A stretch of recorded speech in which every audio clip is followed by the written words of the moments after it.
जनता party Navi Mumbai जिल्ह्याच्या वतीनं आमचे अगदी धडाडीचे युवा कार्यकर्ते यांच्या युवा मोर्चाच्या माध्यमातून या ठिकाणी एक धाव नशामुक्त भारतासाठी अशी संकल्पना घेऊन या ठिकाणी मॅरेथॉन स्पर्धेचं आयोजन केलेलं आहे। आज या मॅरेथॉन स्पर्धेसाठी आपले बक्षीस समारंभ आता होणार आहे आणि त्या बक्षीस समारंभासाठी या ठिकाणी आवर्जून उपस्थित राहिलेले आमचे सन्माननीय माजी आमदार आणि अण्णासाहेब पाटील आर्थिक विकास महामंडळाच्या वतीनं आपले जे अध्यक्ष आहेत सन्माननीय नरेंद्र पाटील साहेब इथं उपस्थित आहेत। त्याचबरोबर आमचे माजी नगरसेवक आणि माजी महामंत्री सन्माननीय निलेश म्हात्रे साहेब आहेत, आमचे माजी नगरसेवक कृष्णदादा पाटील आहेत, माजी नगरसेवक आमचे राजू शिंदे आहेत, सर्व आमचे दत्ताजी गंगाळे आणि सर्व टीम आणि युवा मोर्चाचं खास करून या ठिकाणी कौतुक करेन, अभिनंदन करेन की चांगल्या प्रकारचं आयोजन या ठिकाणी त्यांनी केलेलं आहे। एक धाव नशामुक्त भारतासाठी अशी संकल्पना ही राष्ट्रीय स्तरावरून या ठिकाणी आलेली आहे आणि आजची जी गरज आहे ती गरज आहे युवा पिढी ज्या पद्धतीनं चुकीच्या मार्गाला लागलेली आहे किंवा नशेच्या गर्दीत त्या ठिकाणी वावरत आहेत, अशा वेळेला एक संदेश देण्याचा प्रयत्न, हा छोटासा प्रयत्न आमचा ह्या भारतीय जनता पार्टीच्या माध्यमातून होत आहे। आपल्याला सगळ्यांना कल्पना असेल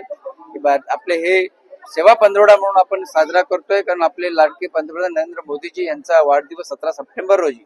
आणि त्या 17 सप्टेंबर पासून तर महात्मा गांधीजी यांची आपली जयंती आहे 2 ऑक्टोबर, याच्यामध्ये 15 दिवस आहेत आणि सेवा पंधरवडा म्हणून आम्ही साजरा करत असताना आमच्या या संपूर्ण नव्या मुंबईमध्ये आपल्या स्वच्छता अभियान पासून तर आपल्या एक पेड़ माँ के नाम एक झाड प्रत्येक बूथ वर लावण्याचा आमचा त्या ठिकाणी संकल्प, या सगळ्या गोष्टी आम्ही सुरू केलेल्या आहेत। काल आम्ही रक्तदान शिबिराचं आयोजन देखील केलं होतं, काल प्रबुद्ध नागरिक संवाद हा देखील कार्यक्रम त्या ठिकाणी झाला, दिव्यांगांचा सन्मान झाला, दिव्यांगांना गरजवंत दिव्यांगांना व्हीलचेअर्स आणि काही वस्तूंचे वाटप त्या ठिकाणी केलं। अशा पद्धतीनं त्या ठिकाणी हे सेवा पंधरवड्याचे कार्यक्रम करत असताना आज मॅरेथॉन स्पर्धेचं आयोजन एक धाव नशामुक्त भारतासाठी आणि एक धाव त्यांच्या शरीर स्वास्थ्यासाठी, एक धाव आत्मनिर्भर भारतासाठी, कारण आत्मनिर्भर होणं हे गरजेचं आहे आणि तो देखील मेसेज आमच्या युवा पिढीमार्फत आज जात आहे। ज्या पद्धतीनं अमेरिका किंवा इतर देश हे भारताला दबावतंत्र वापरून त्या ठिकाणी वेगळ्या प्रकारचे टॅक्स लावून त्यांचे प्रोडक्ट्स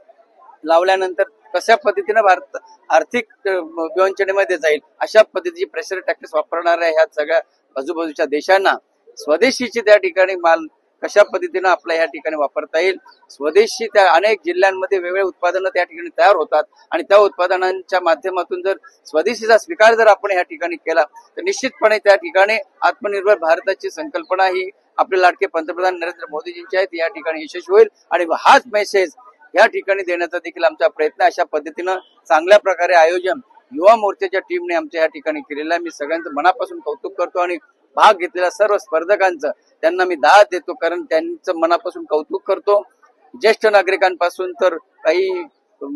तरुण मुलं देखील या ठिकाणी मोठ्या प्रमाणात आहेत आणि उत्स्फूर्तपणे सहभागी झालेले आहेत। त्यांनी त्या मला वाटतं 15 ते 20 मिनिटात 2 किलोमीटरचं अंतर या ठिकाणी पूर्ण केलं। मनापासून सगळ्यांचं या ठिकाणी अभिनंदन करतो आणि त्यांना पुन्हा एकदा खूप खूप सगळ्यांना शुभेच्छा देतो। धन्यवाद। जय हिंद, जय महाराष्ट्र।